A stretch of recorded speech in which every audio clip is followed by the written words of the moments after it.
Listening test. You will hear a number of different recordings and you will have to answer questions on what you hear. You will have time to read the instructions and questions and you will be given time to check your work. All the recordings will be played once only. The test is in 4 parts. Now turn to part 1. You will hear a conversation between a student looking for a host family and a housing advisor. First, you have some time to look at questions 1 to 5.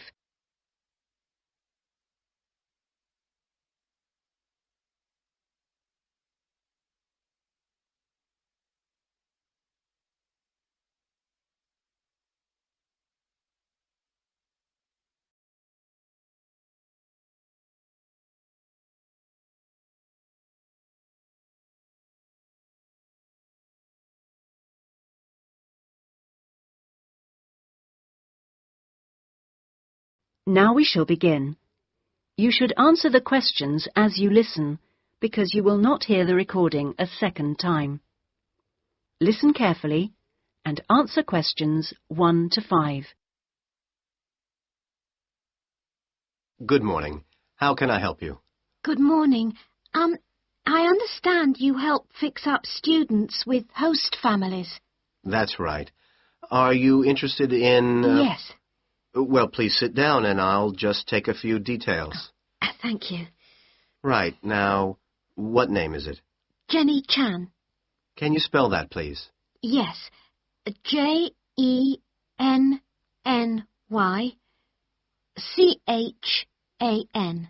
Right. And what is your present address? Seaview Guest House, 14 Hill Road. Okay. And do you know the phone number there? Yes, I have it here.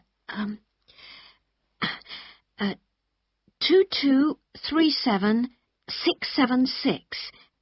But I'm only there after about 7 p.m. So when would be the best time to catch you? I suppose between 9 and, let me see, past, before I leave for the college. Great. And can I ask you your age? I've just had my 19th birthday. And how long would you want to stay with the host family? I'm planning on staying a year, but at the moment I'm definitely here for 4 months only. I have to get an extension to my permit. You're working on it? Mm. Fine. And what will be your occupation while you're in the UK? Studying English? And what would you say your level of English is? Good, I think. I'd like to say advanced, but my written work is below the level of my spoken, so I suppose it's intermediate. Certainly your spoken English is advanced. Anyway, which area do you think you would prefer? Well, I'm studying right in the centre, but I'd really like to live in the northwest. That shouldn't be a great problem. We usually have lots of families up there. Before you hear the rest of the conversation, you have some time to look at questions 6 to 10.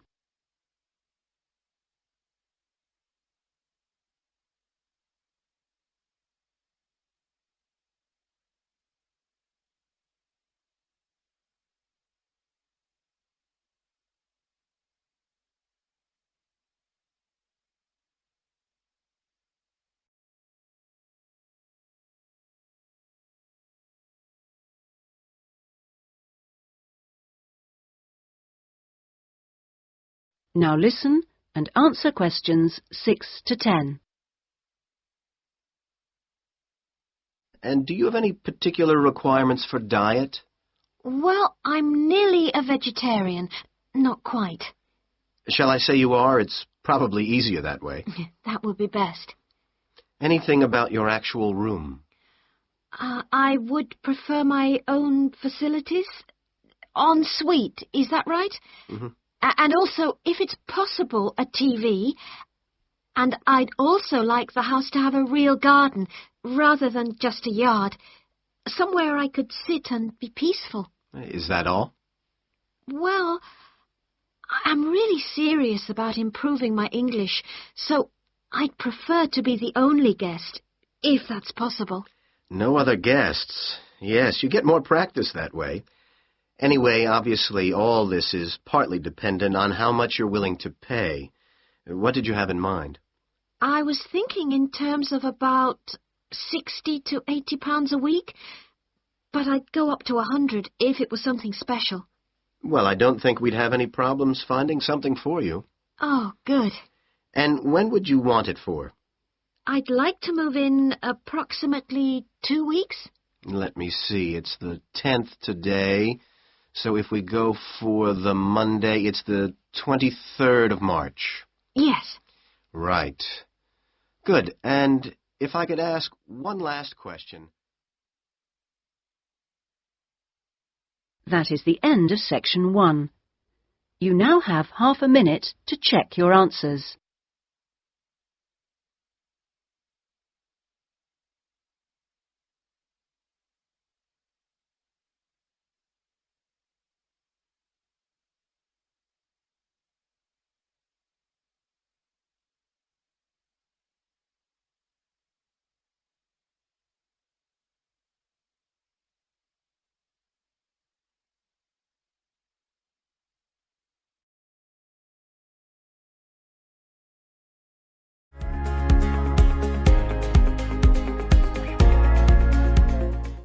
Part 2. You will hear a speech by an official at a meeting of a local football club at the start of a new football season. First, you have some time to look at questions 11 to 17.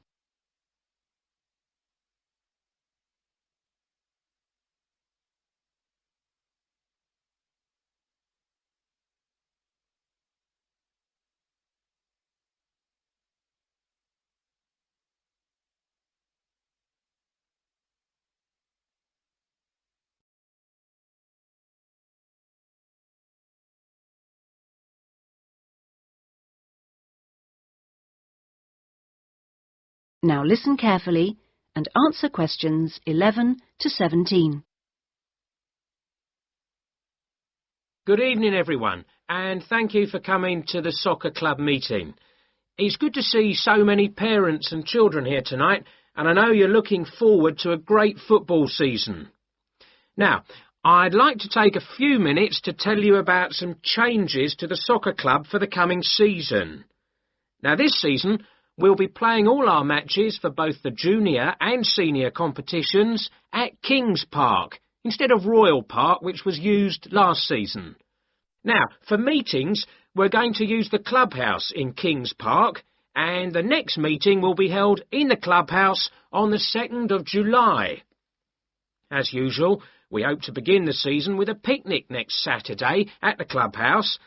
Please try and come to the picnic, as it's always good fun. The last week of the season, we usually have a dinner and presentation of prizes to the players, and more information about this will be given to you later in the season. This season, we have more teams than ever.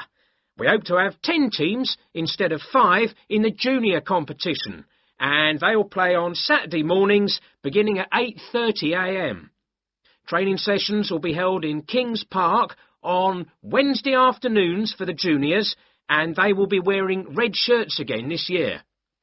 In the senior competition, there will be 4 teams, same as last year, and their games will be played on Saturday afternoons, starting at 2:30. It will be at a 2 o'clock start, and the training session for seniors is planned for Sunday afternoons. Before you hear the rest of the speech, you have some time to look at questions 18 to 20.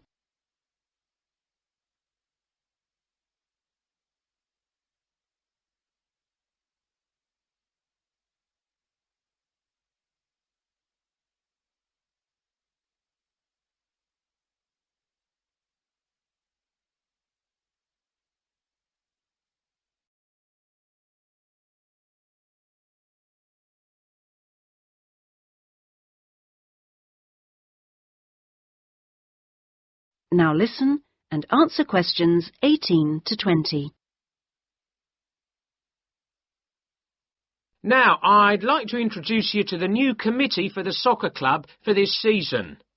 Firstly, let me welcome Robert Young, the new president, who will manage the meetings for the next 2 years.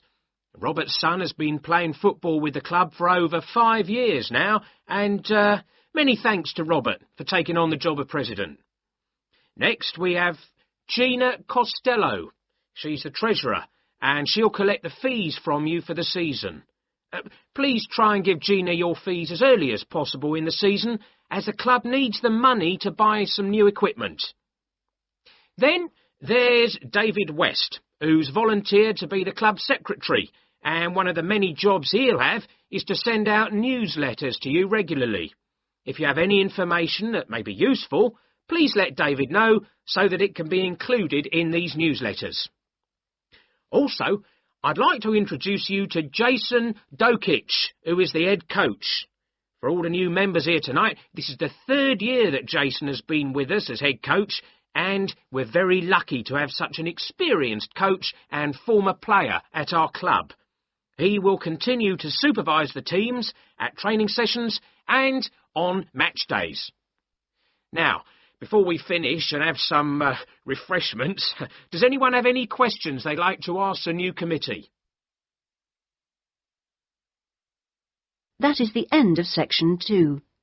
You now have half a minute to check your answers.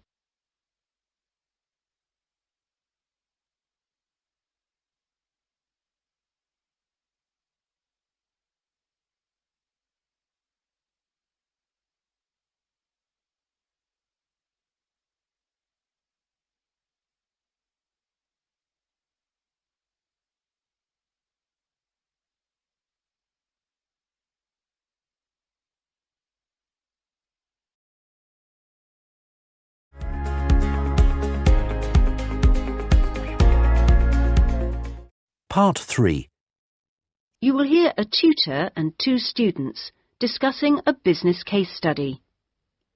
First, you have some time to look at questions 21 to 24.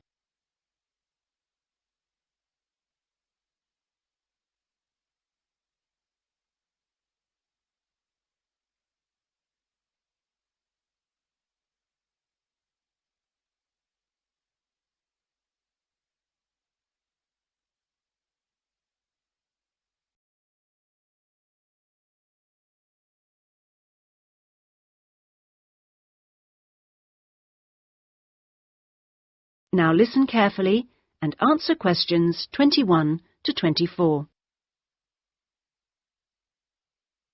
Right, Jason and Karen.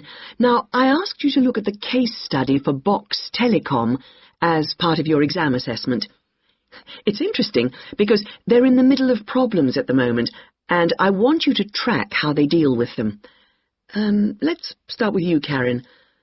Having read through the case study, can you just summarise what the problems were that Box Telecom had to take on board? Well, of course, what first came to their attention was that despite a new advertising campaign, they were suffering from falling sales, and this is something that had many causes. On top of that immediate problem, what had also happened over the last 2 years was that although they had invested in an expansion plan, they had to face up to increased competition. And before they had a chance to get to grips with the effects of that, they were stalled by a strike. And it was just when they were thinking about making a colossal investment in new machinery for their plants. So they were really in trouble. Yes, I think that's fair. And, Jason, now you contacted the company, didn't you? What did the company define as the reasons for these problems? Well, I think they've hit on the right things. It would be easy to say they had invested too heavily or at the wrong time, but in fact the signs were good, and what they were set back by was high interest rates. At the same time, their longer-term problems, which were affecting their market share, were eventually credited to poor training, and having looked at the details in their last report, I think that's right.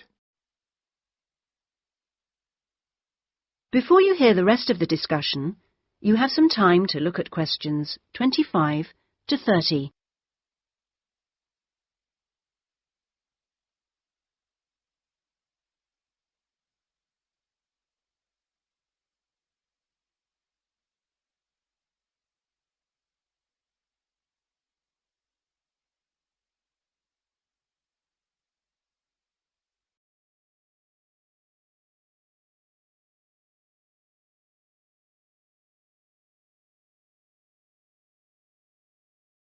Now listen and answer questions 25 to 30. So, on to the larger issues then. Karen, what do you think the company will do? Well, obviously they have the choice of accepting the very favourable terms that another company, KMG plc, have given them to buy them out. That would mean creating a new company with a new image. Or they could decide on a bolder move and offer some new shares if they wanted. But I think they're much more cautious than that and expect they will start trying to find individuals who'd be prepared to back them with some of the capital they need. Well, you mustn't always assume that dramatic problems require dramatic solutions. Sometimes there's a simple fix, such as changing the guy at the top. If they truly are cautious, then I suspect they will seek to shut down some of their shops. But a more ambitious approach, and one which I think would have more chance of success, would be to alter how they're running things, the management layers and the processes. So, in your analysis, try to think of all the options. Jason? Yes, it's interesting because I found it a really useful company to study. Its problems cross all types of industries, and it's lucky it's so big. A smaller or even medium-sized company would have gone under by now. Ah, well, in fact, what I want you two to do is to go away when we've finished our discussion today and write a report. We've looked in general at the telecommunications market in the UK over the last few sessions, and I want you to take Box Telecom as an example and suggest some ways in which they might overcome their problems, and outline the reasons why you think as you do. But try and keep it intrinsic to the company rather than dragging in other examples. Is that okay, Karen? Yes, I think I can do that. Personally, I've got great hopes for it. I think it will recover. That advertising campaign they did was very strong, and they're very innovative with their products. They set new trends. The company's got to recover, don't you think, Jason? I'm not sure. I think it can, but it's not a foregone conclusion unless they manage to attract the right level of investment. The company definitely needs a boost, and to attract more highly skilled workers if their recovery is to be long-lasting. When I was talking to the marketing manager, he said to me that he thinks the company had got a great management team. But he would say that, wouldn't he? But they are suffering from having to work with outdated production machinery, and that could cost a lot to put right. Well, personally, I think the stock market is to blame. I think they were expecting too much of the company, and then inevitably it looked bad when it didn't perform. The market should have had more realistic expectations. And I disagree with you about the advertising campaign, Karen. That's where they could do with some innovation to get sales kick-started. Anyway, let's see what you come up with those. That is the end of section 3. You now have half a minute to check your answers.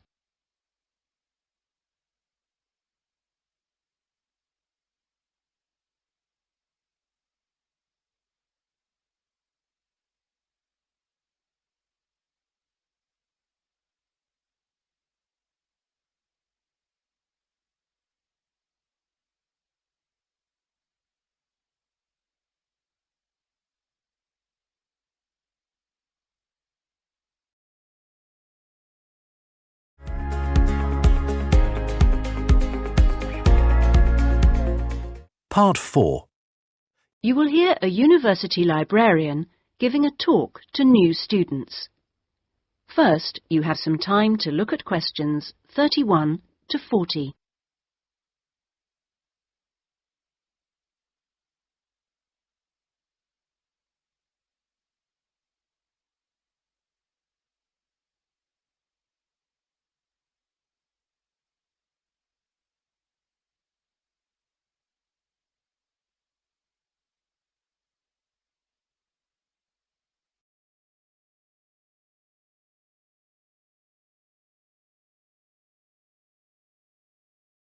Now listen carefully and answer questions 31 to 40. OK, are you all settled? Well, first of all, welcome to Cardiff University.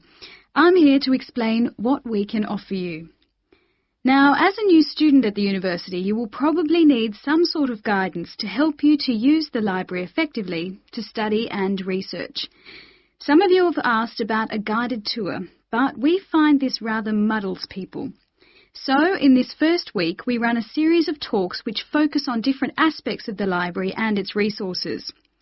You'll also find that to get the most out of the library, you really do need to be computer literate.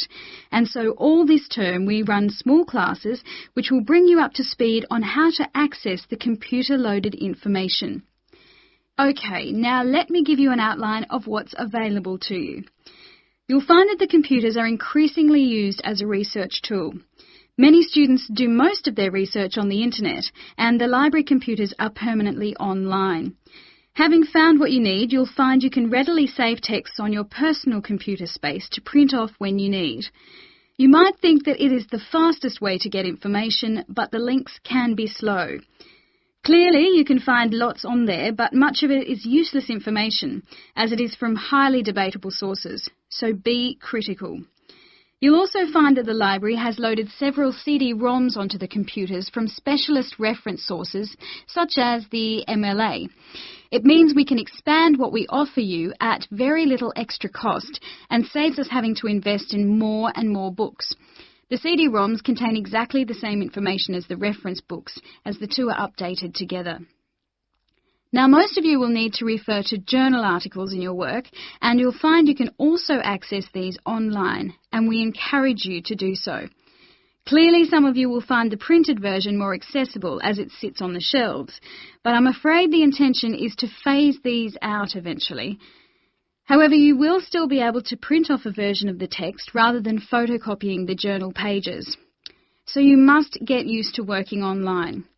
Naturally, we do still have the full range of classic reference books, additional to the CD-ROMs for you to use, and there are several copies of each one. This is because some of you may prefer to borrow a book rather than sit in the library. There is a restricted loan time on these, so that they are not missing from the shelves for too long. Although there is a section manager for each part of the library, they are very busy, and so if you do get stuck looking for things, you should ask the relevant cataloguing assistant. As your training supervisor, I just oversee your induction and will not be around after this initial week.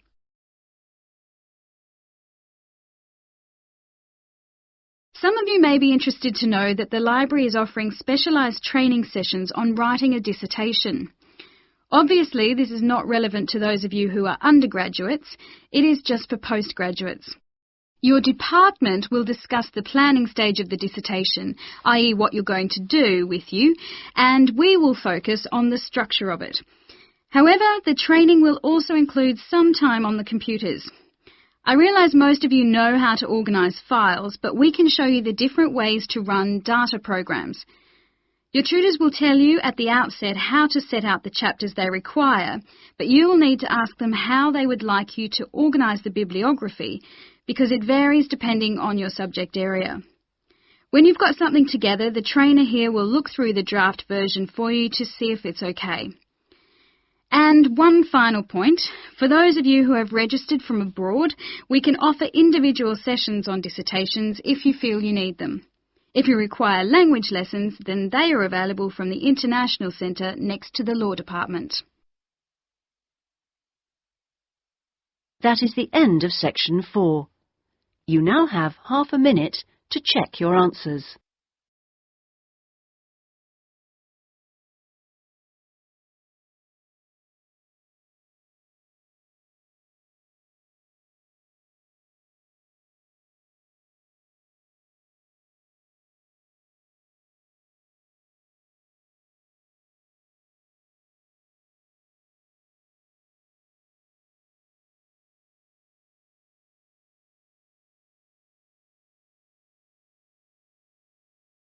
That is the end of the listening test.